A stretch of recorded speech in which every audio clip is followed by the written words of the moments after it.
leading into 2008, and this is the part where little old me joins the fold. And I talked about the dance-off earlier in the episode. We talked about coming in with a jumper, and we talked about eventually you and I becoming friends. But, yeah. Okay. Well, thanks for joining us here. Hi, everybody. Yeah. So I do that Undertaker match, and it was shortly thereafter that we did, I think it was a two-stint show. We were talking just before we started recording at the beginning, and we were trying to work out whether it was a Friday, Saturday, or Saturday, Sunday, but it was definitely a show before that, and it may have been... I think I had the Taker match that same show, but later on in the night, I'd come back out as myself to manage Blaze and Fury, the Rogues, against Pirates and Ninjas Are Totally Awesome, which was Pirate Burns and Ninja Fury. Yeah, and they had a match, and it was an awesome tag team match, but then I think it was the Sunday, we went up to Wynnum, and we had the camera set up there. I think we had a wheel. I'm not sure if every match was a wheel, but there was, I think a couple of them were for a wheel. Yeah, Wheel of Fate. Yeah, I think it was for like maybe a battle royal or something. It was a wheel battle royal, something like that. Anyway, you were telling me just before that there was a spot that I did on Pirate Burns that I don't remember. I remember the conversation backstage because I was still getting to know, like, you and I was sort of on the, like, we were talking, but we weren't like, calling up big friends like we are now. And I was still getting to know Matt. Scorn was kind of associated with you fully at that point, and anything that you laughed at, he laughed at. Yeah. Kind of knew Brandy, Alexander, and Bella, but I wasn't like really into it, like into being their friends at that point. Like, I still was trying to break the ice with those guys. But yeah, Blaze, Fury were obviously my friends. You were starting to become a friend. And then I remember a conversation being like, hey, you should go out there and pirate the pirate. Do you remember this? Yeah, the pirate. Well, getting someone to pirate is a kick in the shins. Yeah. And a poke in the eye, causing them to hold their leg, hold their eye, and hop around going, He says, you should do this to the Pirate Burns. And you, I don't know, maybe. And finally, me and Matt convinced you to do it. It'll be funny. Yep. So, cool. And we worked out the spot you're going to do it, this is going to be sweet. And it was good. The best idea was the fact you did it right where the camera was pointing. So we've got a clear view of this. Always got an eye for that camera. So we're backstage looking at the camera, and Pirate Burns was beating on, I think it was Blaze. Yeah. Actually. He done dirty, beating on Blaze, and you've come running up behind him and you gave him like a smack on the back, like a forearm to the back, and he just turned around and basically did the whole thing of arms out. What are you going to do, little man? Yeah. And you kicked him in the shin and you poked him in the eye. And as I said, backstage, I'm sitting there and I'm laughing, and Sweet Ash just goes, he just pirated the pirate. And we watch you then duck under the ring. And then the Pirate Burns is selling what you've done, and he sort of stops selling and looks around because you disappeared. Yep. And I don't know if you'd planned it or it'd just been, that's awesome timing. You popped back out when his back was turned. And you waited, and you stood there, and he's turned around, and the moment he turned around, you kicked him in the shin again, and you poked him in the eye again. And he ran off. And he's doing the same thing, selling the poke in the eye, doing the pirates, doing another pirate. Yeah. And I remember telling the Sweet Ass, he goes, he double pirated the pirate. This is awesome. And Pete's just sitting there, and he went, that's stupid. Yeah. And I said, yes, and it fucking hilarious. And me and Matt were pissing ourselves laughing and go, that's gold. I don't even know if we got a footage of it or anything. I don't know. So we were me and Matt were fucking hysterics, laughing our ass off about this double pirating the pirate. Yeah. and when everybody's come back, and I think Pirate Burns goes, his head was, that was awesome. No one's ever done that before. Oh man! And I think yours was I didn't know if I fucked it up, so I thought I'd do the spot again. Yeah, yeah. No, I do remember that story now. Yeah, it was a suggestion from you guys of being like, hey, you should pirate the pirate, and I thought that Pirate Burns would get offended if I suggested it, because I didn't have the experience or the downright gall to sort of suggest spots to veterans, and that's sort of against the grain. But when it was overheard, and when it was, I think Pirate Burns even said to me at one point, he said, "Oh, because he was looking at Blaze and Fury, and they were obviously working out their match, and he goes, "Oh, do you do anything? Does your mate get involved?" And I said, "Oh, sometimes." And he's like, "Well, if I chase after you, do you want to do something?" And that's when I'm like, "Can I pirate you?" And he goes, "What's pirating?" And I went, "Oh, I'm going to kick you in the shin and poke you in the eye." And he just looked at Ninja Fury. And Ninja Fury, I think his wrestling name now is Liam Fury. He was always super cool. Not to say that Pirate Burns was mean to me, but he was like, click straight away. And he was like, "Dude, that's..." And like, even he, in his ninja mask, was sitting there like vibrating. And I'm like, "What's wrong with him?" And he's like, he's laughing in there, and he's like, "That's fucking..." You know, all he heard was, it was like Kenny from South Park. And you're like, "What the fuck?" Yeah. He was just vibrating on the spot like one of those like dancing Santas or something. And he's like, "Yeah, that's great, man." So I did it once. Yeah. And it... So, like, I think the reason I did it twice, sort of vaguely remembering now, I remember the people I did in front of the first time reacted, but I think I vaguely remember hearing on the other side of the building, not that it was a big building, but just the other side, someone being like, "Why are they laughing? What did he do?" And I went, "Oh, okay, cool. Well, they obviously didn't see it." So I crawled into the ring, and it just so happened that when I crawled out of the ring, he had actually come, I think, to the center side of the ring. So he'd come around to pretty much near proximity to where I was, which just worked out perfectly. Yeah. And I thought, okay, yeah, I'm going to do it again. And did it again. And then I literally was like, well, that's all I got planned. And then I just hid under the ring for like 90% of that match. Worst manager of the Rogues ever. Do my stuff and just smoke bomb out of there. But yeah, I remember that show, and... yeah, then like we started sharing the locker room for quite a period of time there, and then we transitioned back from the Bicentennial Center. We went back to the training facility, and sweatshop days, weekly shows. Yeah, we transitioned back from the Bicentennial Center where we were doing monthly shows. We'd gone back to the training facility. It was decided, hey, let's just do them out of here. Some renovations were made to the building to sort of accommodate for the fact that we're doing shows there. And then the decision was made one training session of, hey, we're going to do this every week. Now, I'm sure you remember, because you were in there literally training people every week. Man, those were like 5-day weeks. We do 4 days a week training. I don't think we had the Friday. I remember Monday to Thursday. Yeah, Monday, Thursday. Friday we had off. Saturday was show. Yeah. Sunday we had off. Rinse and repeat. Yeah, pretty much, yeah. And it sounds like people, it was horrible. But at the same point, you got experience beat out in the crowd. Even the crowd wasn't huge. Yeah. The building didn't hold not like 30 people max. Yeah, it was pretty limited. Yeah. It was basically the ring, 2 foot of gap, some seats went around the edge of the building. That was it. It was almost basically in a garage. Yeah. That sort of thing, with a mezzanine floor. And yes, we didn't get a lot of there wasn't a huge crowd of people, but at the same point we had to turn people away. We did, yeah, because I think anything, over 30, 40, I think we had in that little building, max was about 50. Yeah. But it said we had pretty much every single week, the show was packed. Yeah. But there wasn't a spare seat. And even though it said that, it wasn't 250 plus people.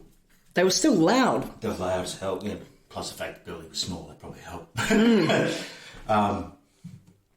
But this was around the time where you and I, because this was coming off the back, this was probably about I want to say end of 2009, definitely for a while there. Probably end of 2008. Yeah. Beginning of 2009, that the transition happened from Bicentennial to Ashmore. Yeah. And we were there from pretty much all the way until pretty much the reunion show. I think the reunion show we'd gone back to Ashmore. The Ashmore piece. I think we had a couple there before the show, or I'm not sure if we had a couple there beforehand and then that reunion show. We did, I think we did 1 or 2 shows there, then we did the reunion show, then we did quite a few more shows at the Ashmore PCYC. Then they restructured and rebuilt the building, so we had to find someplace else to go, and that's how we ended up with William Duncan. Yeah, so the 2009, 2010 era, that was around the time when I was kind of feeling really lost in the wilderness, and thank God for friendships like yours, Ash, Matt's, Brandy, and at that point, because, man, when Blazing Fury left, and the kind of question was, like... what do we do with you next? Yeah, and it wasn't just me thinking that. I'm sure, like I think there was still that committee that Hawk had at that time, which included the likes of yourself, Matt, I think Jackaroo Cruz, and obviously Hawk. And I remember, I think I said to you, I said, what do I do now? And you're like, we're going to work it out, don't worry about it. Yeah. But I remember, and again, this wasn't anything that you guys were doing, but it was that sort of period of time where I was like, man, is this going to be this sort of awkward, like, creative meeting where they go, we don't have anything for you, or you can just manage this guy? But I remember the imitations at that point had stopped. I had developed, I guess to a certain extent, my own persona, but it definitely wasn't WWE guys anymore. No. I was still wearing the same gear, but it was like, had my own sort of, I guess... yeah, image following. I had the old women's red and yellow belt as the Flashmatic title. Yeah. But it was around this time that a lot of new guys came through. Yeah. Was that when, I think, that was when guys like Reaper and... yeah, Reaper and Dalton Briscoe and... Sebastian. Yeah, Sabatas, Renegade, Blackjack. Yeah. Like, this was Lynx Lewis Jr., yeah. This was like a massive influx of people all at one time. And I'm sure there's many names out there, and I'm not forgetting them on purpose. I'm sure there's many names out there. But this was like a real transitional time, given the fact that we had gone from like these 200, 300 seated places to now being crammed to 50. But the numbers of people wanting to join was almost doubled. Yeah. How was it for you at that point, not only being a performer, but as the trainer? Did you feel like, man, we've got a lot of people now, or was it just a case of, oh, this is just another day at the office? First I thought, there's a shitload of people here. You know, well, who the hell are all these people? Why are they looking at me? Yeah. And I said, but then basically do the thing of, okay, we'll start off, and it sounds real bad, you just start cutting the weeds out. Okay, you're doing it okay, but you're not going to make it. Bye. Right. Yeah. I'm going to give you, it sounds real nasty, I'm going to give you the bare bones, but I'm not going to add any more extra to you. Anything you want to bring to it, you try. I'm not going to give you that bit of extra help. Yeah.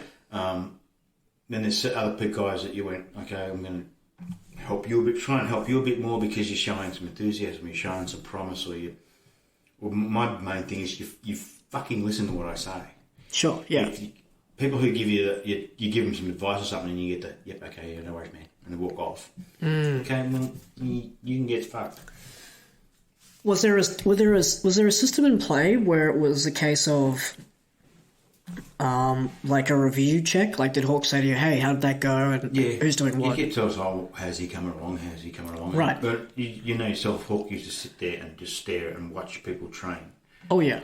Yeah, and sometimes it was a bit off-put. Because I'm pretty sure he fell asleep with his eyes open. Okay, yeah. His arm would be sitting back in that chair, arms crossed, staring at the ring. And at some point, he's not blinking. Yeah. I remember he had that little shell flip phone. And for those of you out there, I did. Was it red? No, I think it was either red or silver. But I remember, for those of you out there, I would have recapped this in my first and second episode of the podcast. If you haven't heard them yet, please go back and listen to them. But I remember him sitting in that big, it was that burgundy chair. Yeah. But he had this clamshell phone. And it wasn't like the phones that we have now. Obviously, this was like 2009 phones. But even then, I think that phone was maybe 2005 era. Yeah, it was hell fun. Hawk was not like a PH fat kind of guy, but he was a built dude. Like, his thumbs were like hammers. Yeah. Like, I've seen him grab a piece of wood and with his thumb just push to nail it and be like, I don't know why it took so fucking long. And you're like, well, sorry, I don't realize I have thumb hammers. But I remember him having this sort of you know, because technology back then was like smaller the better. And he had this clamshell phone. And for some reason, it's burnt into my memory of that like royalty-free standard ringtone that was like one of the selection. It always comes with phones. Nowadays, it's like bells and like whistles and car horns, like, because that's not annoying. But having it's like you're like, yeah, great, you're gonna answer that or not? Oh no, someone I don't want to talk to. You're like, shut up. But he had this like poppy song, and it was like holiday or something like that. I'm gonna go on holiday. And I remember every time there was someone that either was ringing about the show, ringing about training, ringing about the reasons why they weren't at training, or something to do, obviously, with the pro wrestling industry, Hawk would lean back in this chair, and it was already like, I don't know, like the chair wasn't broken, but it had some history, and it was like, and everyone was like, what the hell's that noise? And he was sitting there rustling with this like 2 centimeter phone, and his hands are about 10 centimeters long, and he's like, and then by the time he answered, he's like, hello? Oh, fuck the hell for me. And it's like, they didn't hang up, man. It rang for like half an hour. And he'd stare at it for a bit, and he'd bang it and flick the phone out and put it in his back in his pocket, and then it'd ring again. Yeah. Or he'd think, if I answer it and I close it, I'm hanging up on them. But it was one of those phones that didn't answer by default. You got to press that green button. Yeah. So he'd answer it and go, I don't want to talk to them. And he'd put it back in his pocket. And he's like, shut the fuck up. And it's just like this. And you're like, ugh. And he's like, keep training. Don't look at me. But yeah, I always remember that, man. But yeah, that was a massive influx of people. So there was a tier system in place where it was like a... Well, for me anyway. Was there ever a point where... and obviously you don't have to name names, but was there ever a point where you're like, this dude has to go during that influx of people? Or was there just sort of even though you have it, no, I'm not bothering. I'm going to give you, like, it sounds really weird. I'll train people to be what is, in essence, the default wrestler in any game. Right, the fundamentals, yeah. You get the fundamentals, bang, bang, this is what you get. If you... A, pay attention. B, shows what I got some respect. Yeah. And if you actually show some enthusiasm and you ask questions about things, like now it's important that you listen, but it's also important that you ask, what about this? What about that? You do that, then I'll give you a bit extra. I'll help you a bit more. Yeah. Try this, try that. Sure, If you don't, it's basically, okay, well, you've passed with a C. Off you go. Yeah. And I won't give you any help. I won't suggest things. I won't say, try this, try that. I won't give you that little bit extra. Because basically, it says, you're being an arrogant fuck, you get nothing. Sure, yeah. If you actually pay attention and pay attention in class, I'll give you more. Sure, yeah. To do. But, yes, I use that analogy of, look, I basically train you to be, when you buy the game, when you go to create a wrestler, there's a person, there's a basic move set. Yeah. That's what you get. If I like you, I'll give you a bit more. Sure. But yeah, that's how I've always trained people, because you always get people that when they come to training, I want to learn how to do this, and a super kick.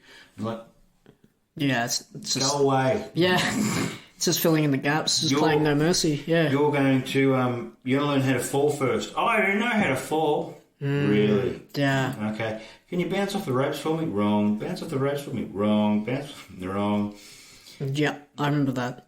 And so, yeah, it sounds really weird. It's not picking on anybody, but you always get guys who aren't physically capable to do some things, and they always want to be, I'm going to be a powerhouse wrestler. So you can't pick up 20 kilos. How do you think you're going to pick up an 80-kilo guy to do a power bomb? Sure. They'll assist me. They can only assist you so much. Yeah. You've got to have the power in you to do it. Oh, but I want to use a power bomb as a finisher. No. No. Now, for you, for a finish is going to be fall down. Yeah. That's the best you got. Yeah. Oh, but It's like you can't even do a push-up. How do you want to be a power wrestler? Yeah. People, I know it sounds real fucking nasty to say, people get an idea of what they want to be and they get fixated on it. And unfortunately, a lot of you can't do it. So you have to try and step back to think, well, what can I do? But a lot of them don't take that step back. They just, I'm going to do this. I'm going to do this. And they want to shortcut it, yeah. They want to shortcut it. And they can't. Yeah. Because, as I said, one, you're not physically capable of it. And two, you don't have the training to do it. Yeah. And it doesn't matter if you're trained up enough and you could know every single move in the world. Unless you've got the strength and power to do it, you ain't going to pull it off. Right? Look, you do that. You can do 2,000 holds, or you can do 40,000 moves. Or I know every single move in Y2K in WrestleMania 2K14. Yep. That's good. Yeah, cool. Pick up that 20-kilo bag for me, and they struggle. Sure. Yeah. You know what I mean? Like it sounds like you when you start, you didn't come in saying, "I want to do this and this and this and this." Yeah. No. It's nasty. You knew I'm not big in stature. I'm not big in strength. What can I work on that will make me get there? And that's what you did. Yeah, it was like I knew I was small, but what can I do to complement my size? Yeah. What can I do to make myself big? Yeah, exactly. Not, I want to be. I think I'm big. What can I do? Yeah, and the character thing was the big thing that I worked on, because I remember Jericho saying in one of his interviews, "I'll never be the biggest guy in the room, and I'm okay with that." He goes, "But that doesn't mean I arguably can't be the biggest personality in the room." And I took that as a character thing, where it was like, even if I come to that ring and I wave, if people are like, "Yes, yes," and I get my ass kicked, that's fine. Yeah. The fact is that they either resonate emotionally or they're a fan of that character, and I'm okay with that. Either love me or hate me. If I get a reaction as a character, straight up, I'm cool with that. And a lot of times I got my ass kicked, but that was fine. It was never a case of a win-loss record for me. No, I never gave a shit about it either. Yeah. Like, it sounds a bit like when I said earlier, I didn't win for so many matches. I didn't care. I was out there having fun. But you're also trying to prove that you could do this AsHe character. I can pull this character off. Yeah. But yeah, as I said, I never cared about having a title. I've never cared about when I win or lose. Because ideally, it's not really important. If you need a title to get over, you're not a good wrestler. If you need wins to get over, you're not a good wrestler. Yeah. Some of the best wrestlers around have never had the big gold. Sure, yeah. Right? So, where do you draw the line on that one? It's not... What do I say? It's not what you do, it's how you do. Sure, yeah. It's how you work the crowd and work your opponent to tease what you're going to do later on. Yeah. For you at this point, though, like coming off the stint of having that successful run of the transitional period between the clown to AsHe to having the big carnival of darkness, stringing it down to nothing. A lot of the guys left either for PWAQ or personal reasons. Scorn stayed on board. You guys formed the Lords of Darkness then. Yep. Would you say at this point in your career, although you're still active, was this a big transitional phase for you into being almost like majority of your time being a trainer around this time because of the influx of people? I spent most of my time training the guys and working with the guys and stuff like that. Yeah. And it sounds weird. It's because I was doing that so much, I didn't get to work on myself too much. Yeah, no, that makes sense though. I'd be working. I'd go to training session. I'd be working 2-3 hours with the rookies, and then for the next couple of hours when we're supposed to be working on ourselves, I'd still be working with the rookies or of that. So I didn't get to train myself to do much. Yeah. But at the same point, I also figured I don't have to do much. Yeah. Because I think it was during that time, me and Scorn put together as a tag team, and that's pretty much all we did. We just tag team. Yeah. And I didn't mind, didn't care. I got to go out into the ring with my mate, bash heads and then leave. Yeah. It was also just that where he put the tag gold on us, and we'd have the gold, and we'd have it and have it and have it and have it, and like, Pete, can we drop the titles? No. Yeah. Match. Can we drop the titles this week? No. Another match. How about this week? No. We don't want to have the titles anymore. Why not? Because it's too much work. Right. No, it's not too much work. It's the thing is because if you've got the gold, you've got to keep this standard going, which is fine. If you've ever got gold, title, belt, whatever you want to call it, you always have to have a bang-on premium match. You can't have a crappy match because people didn't go do the idea of why they got the gold. Sure, yeah. Plus the fact of we'd have it and we'd have a couple of matches, yeah, cool. And we'd have a feud against Renegade and Blackjack. And how about we drop the title? When end of the feud, us dropping the title. No. Why not? He said, because, and he Pete yourself, realistically, they can't beat you. I said, I'm putting Blackjack's a big strong son of the bitch. Yeah. I said, yeah, but you two just dominate the crap out of everybody. How are they going to beat you? Fine. Fine, I don't know who we dropped them to, but it doesn't matter. But at the same point, no, we dropped them finally. Yeah, cool. And it wasn't to be a thing of we wanted to drop it to go and do single matches. We didn't. Me and Squad didn't care. Happy to go out there and just have fun. And one time we're going to get you guys to drop the titles, but we want you to, after the loss, you two have a bit of an argument. Okay, no worries. So I think it was, I might have got pinned I got pinned. Yep. I can't remember who did it. Doesn't matter. And 1, 2, 3, bing, ding. Oh, we've lost. And I've got up, and Gorn's just yelling in my face. And I sort of looked at him and I said, I went, up yours. Right. Gave him the finger. Yeah. And he just straight out kicked me in the chest and banged to the ground. And that was, I think the next show we had a feud match against each other. And then after that, the Lords of Darkness became RIP and Scorn for a bit. Yeah. And I took us to the backseat bit for a bit. I think I'd actually hurt myself at work or something, or twisted something and I couldn't do something properly. Okay. That's what worked out convenient that this is how it occurred. Then I can take a month or so off to heal up a bit and come back. And this was still about... that was the match. Men's Scorn, we had to have a chair match. Chairs match. Yep. To end this feud. And I remember the finish was, I think it was going to be the Noisy Cricket, or whatever you call it. Yeah. Onto 6 chairs in the ring, all set up, sitting. I was supposed to land bang in the middle of all these chairs and get pinned. And he's flipped me out, thrown me out, and I've looked down, and where I was going to land was not in the middle. It would have been on the backs of the chairs, so it would have really, really hurt. Yep. I managed to get one leg down on one of the seats of the chairs. So I've landed on that and sort of stood back and landed on my feet.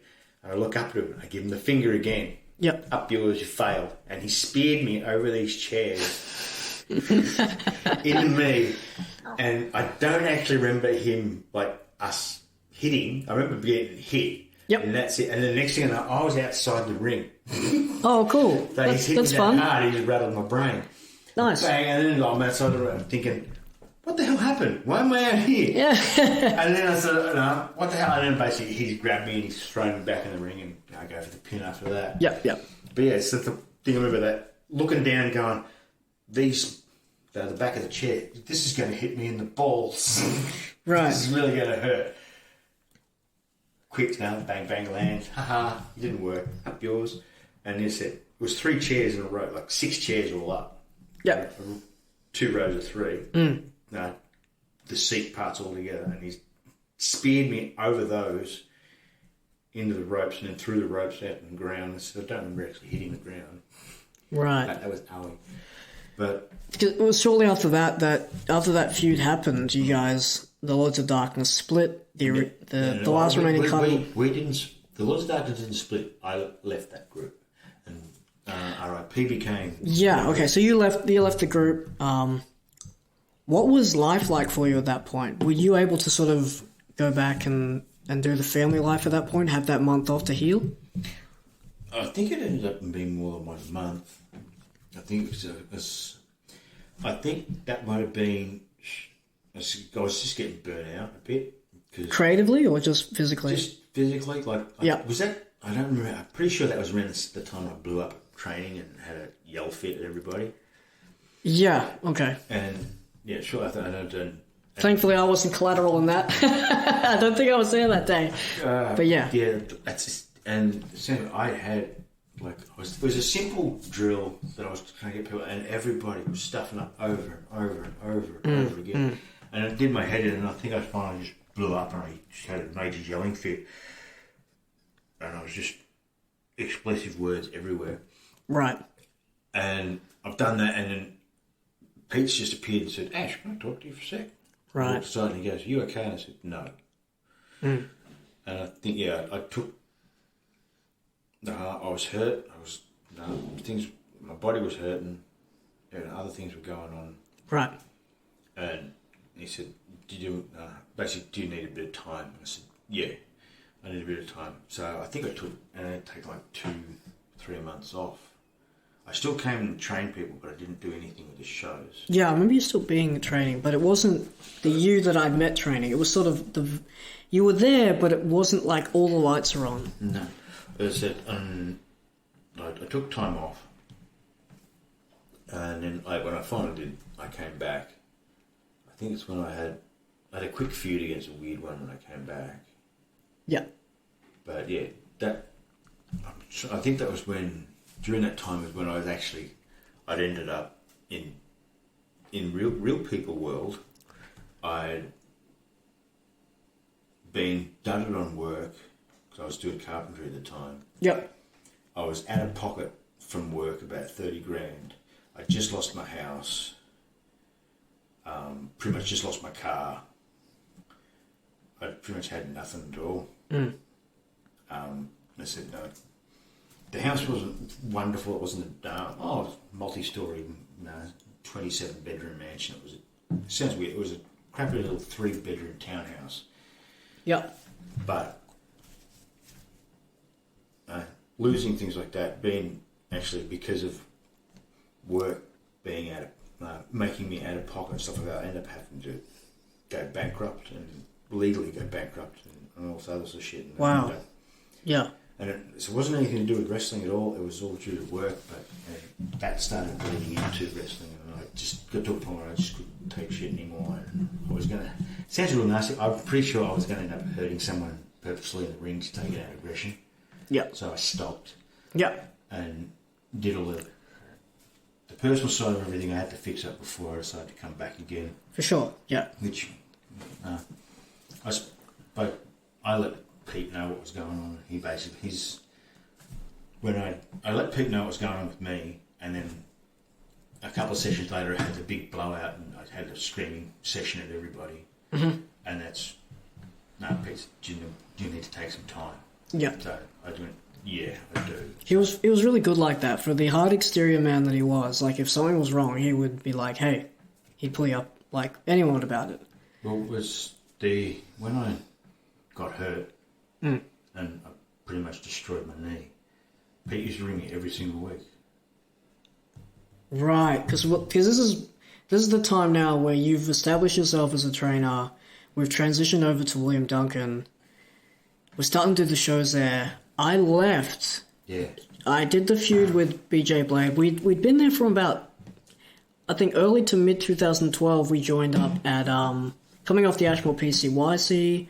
We'd gone to William Duncan. We started doing some shows there. I started doing a lot of production materials for the company at that time, given that the venue could accommodate that. Yeah. And no one asked me to do that. I volunteered to do that.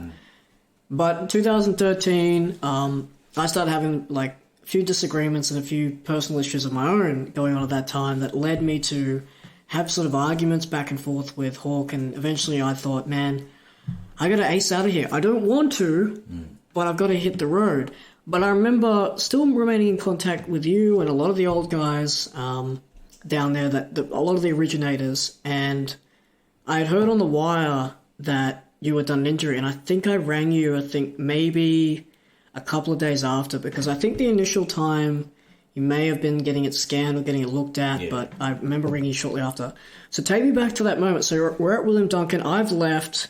What happened? I was in a title match. Okay. To win the title against Kiwi Thriller. There was me. There was a girl by the name of Bella who was appearing under the name of Cinder AsHe. Right. Not the other Bella with Brandy. This is a different Bella. Her real name was Bella. Right. This was her wrestling name was Cinder. She didn't wrestle. She just came in as a manager sort of thing, ballet first part. And I was AsHe. She was Cinder. Yep. And the idea was she was my evil little sister. Sure. I was a scary big brother. Yep. And I like Bella. She's fun. She's always been fun. She helped me out. She'd been there in a couple of matches earlier and done bits and pieces and stuff like that. She knew how to bump. She knew how to do some basic holds. She knew how to kick you in the balls, which is what you wanted in a female valet. Yeah. I was having a match against Kiwi, and we're coming up towards the end of the match. And the idea for the finish was I go up to try and look like I'm going to snake eyes Kiwi. Mm-hmm. He wriggles free, pushes me in. I cop the turnbuckle to the face, turn around, big boot. Down I go, 1, 2, 3. Right. I pick him up. He wiggles round. As he's wiggling, as I pick him up, I'm thinking my boot feels loose. Right. And I'd snapped a lace. Right. And really, my boot was loose. My foot was swimming around in my shoe. As I've gone hook him up for the body slam, my foot's moved around in my boot. I've sort of lost standing strong. Yep. And my knee buckled out underneath me. So, I don't know, Kiwi weighs, 80, 85 kilos plus. Yeah. Sitting up on my shoulder, and I'm trying to do it on one peg as my other leg gives out. So what happened, my leg went about 45 degrees sideways. I've seen the footage, it doesn't look pretty, and I'm never watching it again. Right. It made a noise like I'd actually broken the bone. I snapped my ACL, I had a grade 3 tear in my PCL. All the cartilage was ended up on one side of my knee. Yeah. And I tore all the ligaments on the inside of my knee as well. Jesus. And I basically just collapsed. Bang. It bent, I fell down. Yep. Kiwi didn't know this. So he's stomped on me a couple of times, then grabbed the leg that was actually hurt and rolled back onto me, and he's whispered in me, "Are you okay?" And the only thing I remember saying was like under my breath going, "My fucking leg." Right. So as he's doing that thing and pinning me, the ref's gone 1, 2, but as I said, my fucking leg, he let go. Right. And I'm like, I can't stand up. Yeah. So I used the ropes and I pulled myself up. Okay. So I'm on one leg holding onto the ropes. And Kiwi was staring at me, and I basically come and get me. And he came in and he went for a lock-up. It was so weak. So I punched him in the guts. Right. and he's taken back, and I said, can't be strong. You got to make it. So he came in again and still was a bit weak, so I forearmed him. And I basically, no, come and get me, you pussy. So he just kicked me in the guts. And it was a fair kick in the guts. It wasn't a set-up kick. It was a kick in the guts. Yep. I bent over, and then he's given me a quick schoolboy roll up. Boom, boom. 1, 2, 3, bang. And the moment he got to 3, he let me go. Yep. He took care of me for the roll up. He looked after me the way you look after your opponent if they're hurt. Yep. And I remember laying in the mat, looking up, and Kiwi's there, and the ref's holding Kiwi's arm up, and Kiwi's pointing at me, and I could see what he's saying. He's basically he's turning to the ref going, "AsHe's hurt, check on him. AsHe's hurt, check on him." And the ref's just standing there with a big smile on his face, holding up Kiwi's arm, pointing at me, "Yeah, winner." Cinder comes flying in and says, "Are you okay?" And I said, "I can't stand up. Right. I need help." Yep. Go and get help. Go and get Scorn. Go and get someone. I can't get up. Yep. So she ran off backstage, and I think Scorn was going to come out, and then I think Pete goes, "You can't. Your next match." And he said he sent the other 2 refs we had at that point, which was Jeff and Daryl, I think. Okay, yeah. Came out and they said, "Are you okay?" I said, "I need help. I can't get up. I can't stand." Oh. I said, "Something's wrong with my knee." So they basically picked me up and carried me backstage. And I got backstage and they got my boot off, which was already my left leg, which was already under the snap. At least the laces were snapped, so basically just the boot fell off. Got my pants off, took my knee pad down, and my knee immediately swelled up. That's basketball. Sorry. This is not good. Yep. So I strapped the shit out of it. I got a cold packs on both sides, strapped it up, hooked it on, and I basically just laid on the floor for the rest of the show. And then they packed up the ring. I still laid on the floor. And I went, I'm going to have to go home. So I got in the car, drove home, and I drank a shitload of bourbon. How very Punisher of you. Yeah. And I drank it. I drank a lot of bourbon because at that point, I think that night I was actually going home to nothing. My kids were at my parents', and at that point my wife was away. Right. I've gone home to no one. Right. I'm in a shitload of pain.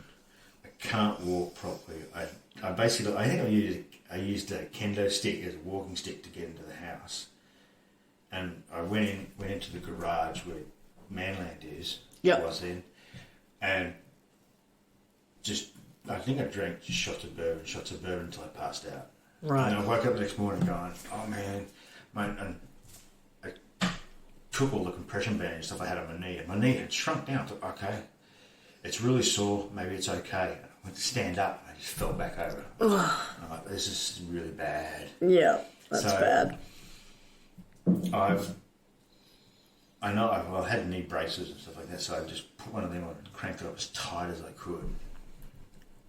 And I've heard it, I'll get it checked out as soon as I can. So I ended up going to the doctor on Monday. Yep. And he's directed me straight, you need to get an MRI. I said, okay, cool, I'll book one in. No, you go in today. So I've gone and got an MRI. And so I'm sitting there, I give the whole MRI, stand still, don't do this, the machine's going to make some noise in it. Okay, cool, whatever. Okay, I fell asleep. Yeah.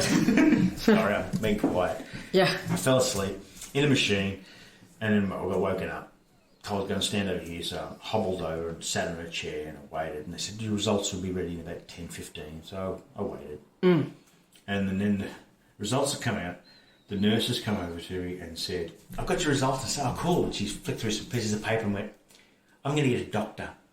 And she's walked off. And I'm going, well, that doesn't sound very promising. Yeah, that's not normal, yeah. So then the doctor's come back and he's looking through and he goes, hello, how are you? And I said, oh, I'm good. I said, a bit sore. And he goes, yes. He goes, regarding your knee? And I said, yes. He goes, yeah. You know those injuries that end rugby players' careers? And I said, yeah. And he goes, welcome to the club. Wow. I said, I don't play rugby. And he goes, well, I bet you wish you did. I'm like, no, I don't. So, yeah, I got given the description of all the damage I'd done to my knee. I'm like, well, what do I do now?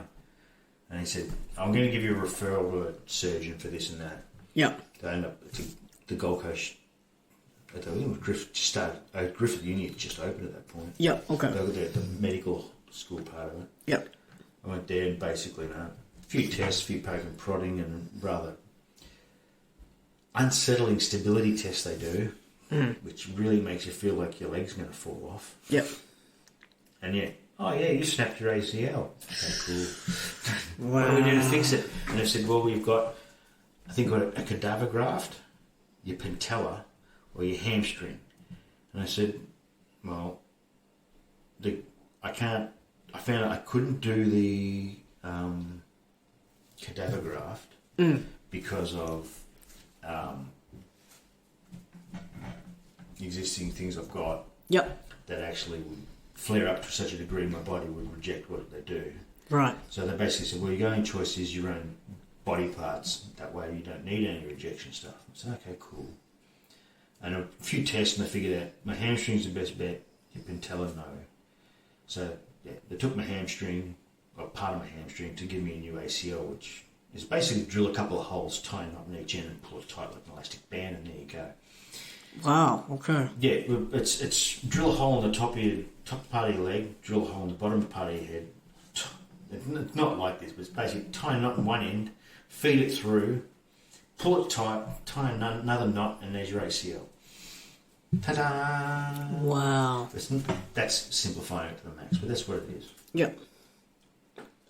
So that went for the hamstring. The only problem was that in that operation, they hit a couple of spots, drilling holes and things like that, which, that was free. So. Yeah. They hit a couple of nerve clusters, which are now damaged. So no matter what I do, my leg's not going to come back to what it was. Right. And certain parts of my leg suffer from muscle wastage. Yeah. I've got dead zones. Nothing works. I got told originally if it should only take 3 to 5 years for it to heal itself up, the nerves. Yeah. If it doesn't come good in 5 years, it'll never come good at all. So Great. The dead zones have shrunk a bit, but they're still there. There's one just below my knee, on the outside. Just below my knee, I think there. Just below my knee, left hand side, on my sort of where your calf is. There's dead, and also, unfortunately, what my quad is, at the beginning of that part at the top of my knee is also a dead zone. So my quad won't come back the way it's supposed to. Right. So I did all that and took time off. I came back and I trained. I'm going to just focus on training. Yep. And that was when that was. I think now that was 2013. I did my knee. Right. Okay. So it was that year? Yeah. Yeah, 2013, and I didn't get it fixed until June. Actually, I got my knee fixed on my 40th birthday. That was my birthday present. I got to spend it in hospital, high on morphine. Hey, not so bad. How good is that for my 40th? Not so bad. No, not so bad. So how long were you out for when you had that injury? I could have come back earlier, but I didn't have faith in my leg. Sure. For a while, and I think it was, although I came back and I did train people, I didn't take part in a show for a long time. Right. I think it was 2015. 2015 or late 2000. No, it was 2015 I came back. Wow, so you almost had 2 years away. I almost took 2 years away. And I came back at the end of a rumble. Right. And destroyed someone and then left. How were you feeling heading into that rumble? Were you nervous? I was scared that my knee was going to fall apart. Yeah. Yeah, but exactly. It didn't, so it was all right. And it worked the way it was supposed to. And then I took part in a couple of matches, and then I took a match off and a show off, and then I'd do a couple of matches and take a show off. And I did that for a while, and then I did a show for AWA at Grindhouse. Right. Against Jamie Luxford. My match, and then he rang me on the day of the show saying his opponent pulled out. Do you want to come and do a show? Right. And I said, yeah, man, I'll come. I'll give you a hand. I'll do that. Yep. I've done that. And it was during that match that I had... He went for a simple move, which is drop toe hold. Okay. On my left leg. Yep. My leg went bang straight and locked and wouldn't move. And I've had to not take the drop toe hold like normal. I end up having to stagger and move and basically crunch my knee back and to make it work. And it's not his fault at all, but it put the wind up me really bad because I couldn't stand properly, and I basically staggered around the ring like Frankenstein for 4 or 5 steps before I nearly fell out of the ring. Wow. Trying to get my knee to bend properly. Yep. I did that, and then I spoke to Josh and said, I'm going to have to stop. And he's, why? Explain what happened. He's going, okay. And that's when I ended up having the retirement match against Obi in, it was 2017. Right. Yeah. Or was it late 2016? I had that retirement match because I didn't trust my leg enough that if it failed during a match when I'm working with someone, I was more worried that if I'm doing something to someone and it fails on me, I'm liable to hurt who I'm working with. Sure. Yeah, I understand that. Yeah. So I didn't want to have that, so I went, I'm going to have to stop. And I was really sort of thinking, well, that's it. Really? I'm going to have to, I'm not going to be able to wrestle anymore. I can still train people, but I'm not going to be able to do this anymore. Mm. So I did that. And I think I spent the next year and a bit plus on the shelf. Right, okay. And then I got a phone call from Josh Briggs down in Port Macquarie. Yeah. Saying, do you know anybody who can do a show? And I said, why? And he goes, because we've got a show on Saturday. He rang me on a Thursday night. Got a show on Saturday and half the card have pulled out to go and do Supernova. Wow, okay. And I'm like, okay. I said, do you know anybody? He said, well, I only need like one or two guys and we can do the show. Mm. I said, okay, no worries. So I aimed and I went, I'm going to see if I can still do this. And this was also the year Peter passed away. So this was 2019? 2019, yeah. Yeah. Beginning of 2019. And I thought, because I wanted to do the Honour the Hawk show that year. Mm. And I ended up doing it. Yep. As you know. Yeah. And I did that. So I thought, I'm going to see if I can still do this. So I said to Josh Briggs, I don't know who I can get, but I can get a 40-plus-year-old grumpy old bastard down there if you want. Mm. And he went, oh, who's that? It was me, you fucking idiot. And he went, oh, yeah, fuck yeah, you come down, please, that'd be sweet. So I went down and I did the show for them. Yeah. And yeah, I can still do this shit, this is all right. Yeah. So I did that, but I still hadn't gone back and done a single show for IPW. I did the Briggses, the NCPW, and then I did NCPW again, and then I did, I think I did the homecoming show for AWA. Right. Was there any reason that you were steering clear of IPW? No reason. I told Josh that I was still training people there. Yeah. I said, look, I'm just seeing if I can still do this shit before I take it home. And I was told it because I wanted to be in the Honour the Hawk tournament. Because at that point, the tournament was basically, you win this match, you go on the next round. You win this match, you go on the next round. I wanted to be in that. Mm. I said, and I even told them, we all know that the Masters are the winners pre-op. Predetermined. Predetermined, that's what I'm looking for. Yep. You know who I said, I don't care if I win or not, I just want to be involved in it. Sure. And he said, you want to be in it, you're in it. Okay. Said, sweet. So I basically did this to make sure I could still move, I could still do what I needed to do in the ring. Mm. And I said I did AWA Homecoming show, I did the PWL show, did the Briggses, and then it came time for the Honour the Hawk show. Yeah. And he decided he was going to turn it, instead of the Honour Hawk tournament, he's going to make it a big battle royal. He said, I want as many of the old school guys and guys who've been through the door. Yeah. And that's when we brought me back. Yeah. I mean, I want Flash. Mm. Josh, who do you want in the match? He said, can we get a list guy right? I said, I want Flash in it. And he went, no, Flash. And he's going, Flash.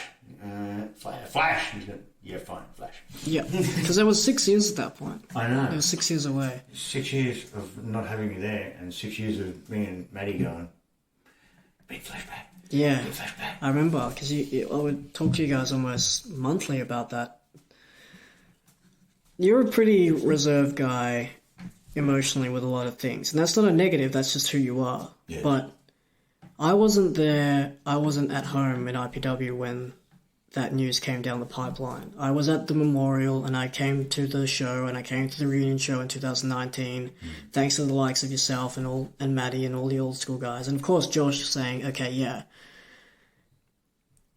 Take me back to that moment where word came down the wire that, hey, Hawk's passed away. It had been, the show on the show day, and he'd actually passed away that night beforehand. The Friday night? Friday night. Yeah.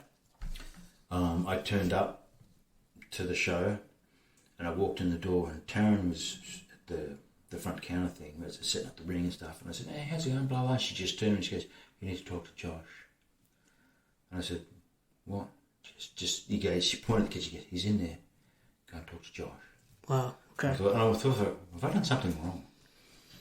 I thought, I don't do anything wrong. What the hell? Yeah. So I walked in there and Josh was sitting on a crate and he looked like shit. Wow. He really looked devout. And I said, what the hell's going on? He just looked up at me and he just goes, Pete's gone. Wow. And I said, what do you mean gone? He goes, and he told me what had happened. I went, nah. And he goes, yeah. I said, no. And the whole thing of, death must have come for him while he was asleep. Because if Hawk had been awake, there would have been a fight and he would have won. Yep. And we would have heard about it. Yeah. He would have cut a promo about it. And the thing is, Hawk had rung me by mistake about 2 days beforehand. Wow. And it wasn't like, oh, the phone's ringing. It was a video call. And I'm like, bing, and I went, who?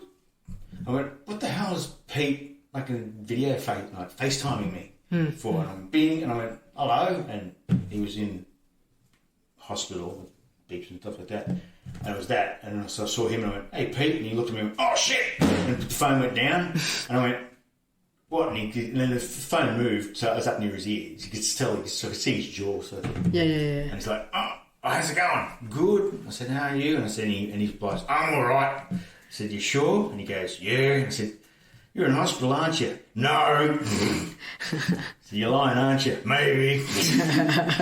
I said, you're looking after yourself? Yeah. And I said, no, good. I said, when am I going to see your ugly face again? Soon. And he, back and forth, basically it was just that, back and forth, and I didn't think anything of it. I thought, nah. And I said, my wife was, you made me by mistake, didn't you? Yes. I said, all right, mate. I said, I'll see you, I'm going to see you at the next show. Yep, I'm going to be there. And he wasn't. Right. And I said, when I was off hurt, I'd hear from him every week. Right. He rang every week, yeah. And even when I came back and I'd speak to him a fair bit, and even when he handed the reins over to Josh, I still talked to him every now and then. And then so I thought he still was he was a big, grumpy, foul-tempered bastard. But at the same point, if you had a problem, you'd go and talk to him. Sure. He'd give you a hug. He'd tell you everything's going to be all right. Yeah. And he was a sort of guy that if you got no money, and he'd reach in his own pocket and go, here's 20. Yeah. He'd give you the shirt off his back, but at the same point, if he'd pull you up if you were wrong. Sure, yeah. Now, the whole thing of, if you had a match and there was only one or two things sucked in the match, your match sucked. Not the rest of the match was good. That sucked. Match was terrible. He would never blow smoke. He wouldn't say, oh, this was good, because you need to work on this. No, the match sucked because you did that. And he never blew smoke in people's asses. He always basically, if your match had one point that sucked, then the whole match sucked. Yeah.